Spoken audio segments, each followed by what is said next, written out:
Howdy everyone, it's me once again, the one and only Killer Dan.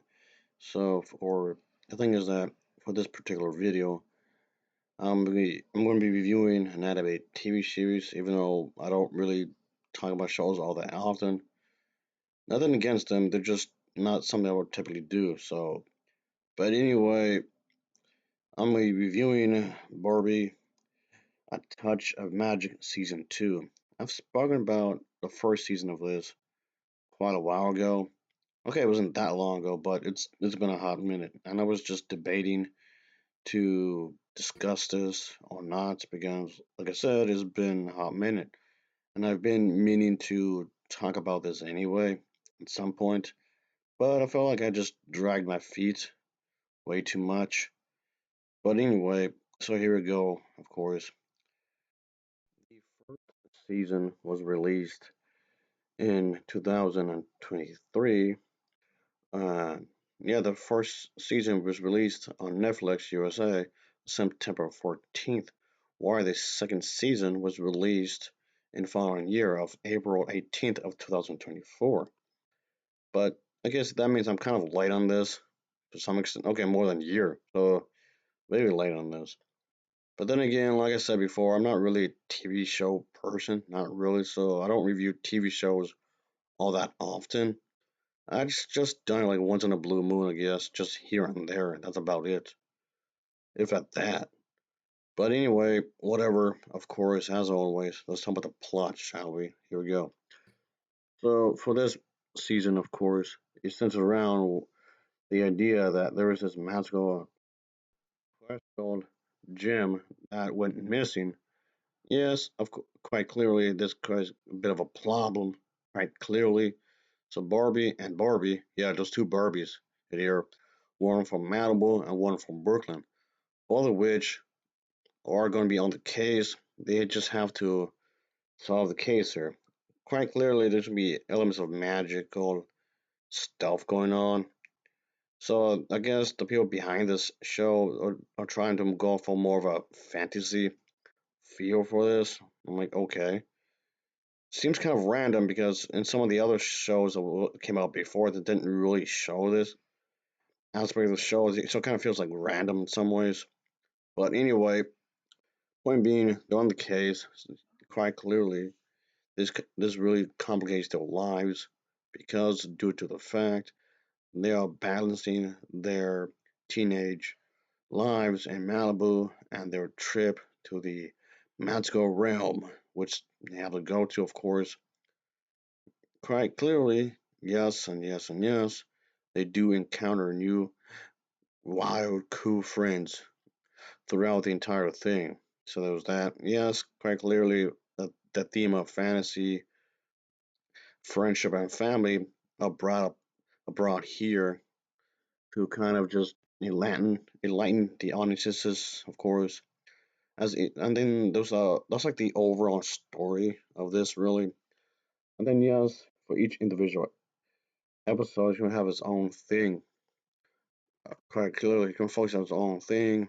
Each individual episodes because that's kind of what they do here. When it comes to these TV series, have each one kind of its own episode going on. But I guess that's just that's just how it is when you think about it. That's okay in that regard because I guess having an overall arching story to give the series its own I guess flair, I guess. But anyway, yeah, so it's the whole thing with the school year starts off with Brooklyn and some other student joining this Golden Beach High when a mysterious student is enrolled at the same time. And then there's the whole auto thing where Brooklyn directs a school play with the help of Daisy. And while this whole thing with this student named Rocky who attempts to teach Chelsea magic in preparation for her spelling contest.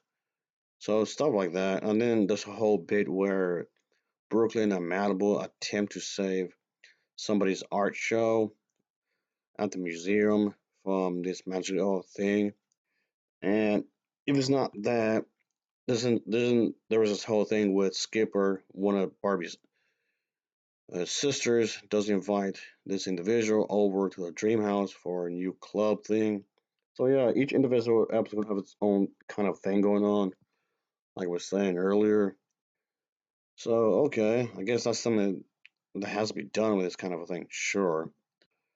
Anyway, that's about it story wise. I could go more into it, but I'll just leave it at that because I don't want to give too much away, really. But that's the basic summary when it comes to this story, I guess, for this. So, yes, quite obviously, the timing comes into play, as you might expect, and that's fine, I guess. And this show is kind of used in some ways to give these characters, I guess, some kind of shine, their own moment to shine, I guess, in their own way, I suppose, with humor, with a sense of adventure, and there's that, I guess you could say, because each characters are supposed to have their own individual personalities, and they have to work together to solve whatever problem is going on in certain specific episodes, and that's definitely a thing there. I mean, I guess that's fine. You can definitely express this kind of a thing through a TV series, I suppose. So, like I would say, that's basically the idea of what's going on in season two. So there's that, I reckon. As far as animation is concerned, it's fine. I thought the animation was good enough. The animation was definitely serviceable in the grand scheme of things. I did like the shading, the coloring, even yes, even it's clearly CGI. But I like what was done here. Like the character designs are nicely done. You know who's who. And yes, this is already, I guess, in the same universe as some of the other TV shows that was already released previously. So this is just a separate season, quite clearly. But even though there's been quite a few TV shows in the same universe as this, so yes, there's quite a bit was already made previously. So just so those who don't know, so the animation is pretty consistent with the previous entries of these TV shows, and along with the character designs, they're fairly consistent in that regard. So again, in that case, I can't really complain, not really too much at the end of the day, because at least it's consistent with the character designs anyway, with the overall colors. The yes, it is very vibrantly colored, and that's fine. So in that regard, I can't complain either. So nothing seemed too out of place in terms of that, in terms of the animation, in terms of the art style, in terms of the shading of the characters. Nothing here came off too blocky. Nothing here came off like too weak in animation. It actually came off. It was actually professionally done. Is what I'm saying. It looks like it was actually made by people who knew what they were doing, animated animation wise. So in that regard, it's fine. Okay, it's serviceable when you think about it. So it's well done in that regard. In terms of production, it's well made. In terms of production, it's really well made. So again, I have like zero complaints when it comes to that kind of a thing. So again, it's fine. The editing is fine. I mean, the editing of the show of each individual episode may not be anything groundbreaking by any means, but the editing it gets the job done. Is what I'm saying. The editing gets the job done for each individual episode. So the editing is fine in that regard. So not once I felt like it was too choppy. Not once I felt like certain segments of the TV episodes felt like it dragged out. The pacing in that regard was fine. So I can't complain about that whatsoever in that regard. So nothing felt like it was out of place. Quite clearly, in terms of when it comes to editing, because it felt like nothing felt like it was too boring. I guess in that regard. Anyway, not only that, in terms of voice acting, the voice acting again, it's pretty solid. I like the voice acting from all the characters. Barbie, the one from Brooklyn, the one from Malibu. They're on even with the two Barbies. What I'm saying is that their voices are distinct towards them. You can tell which character is which because each character is supposed to have their own voice. Nothing came out flat. in terms of voice acting from the actors or actresses. In that case, everyone just came out like how they be expected of them in that regard. So, in terms of voice acting, the people behind this did a fairly decent job, I suppose. So I can't complain about that really.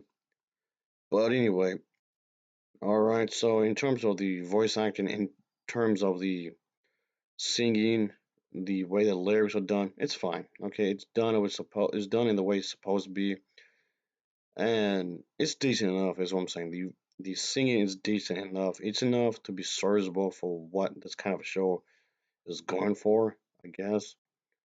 And the singing, the lyrics, all of which are very nice. It actually, some of the tunes are actually quite nice, actually.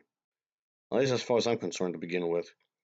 But yes, the music, the melody, all of which does help to create some kind of atmosphere throughout the entire season. In each episode, not one time I was taken out and just thought, "Oh, this music doesn't belong there," so on and so forth. So in terms of the music, it fits. It fits what was going on in here. So in other words, bottom line, I guess let me just wrap this up here. So bottom line, in terms of production, it's well made. I thought it was well made. The production, when it comes to this, is fine. The production is pretty fine. I can't really complain about that too much, really. As for the story, however, is decent. The storyline for the season two, is decent enough, of course. I thought, for all things considered, I can't really complain too much for that either. It's fine. It's serviceable, yes. Well, yes, I did feel like these characters were in better stories before. The storyline for this one, it's solid enough, I suppose. It's decent enough, so it's fine. It got things going real quick. It's pretty much what I have came to expect when it comes to this kind of a thing. Yes, I might have seen better in the other TV shows and in the movies, but like I said, it's decent enough. I thought it's serviceable, all things considered. So the storyline is decent enough. All right, then. I'll give this an overall rating of a 5.8 out of 10. It gets a 5.8 out of 10 for me. It's decent enough. But anyway, thanks for watching. See ya. Oh yeah, later.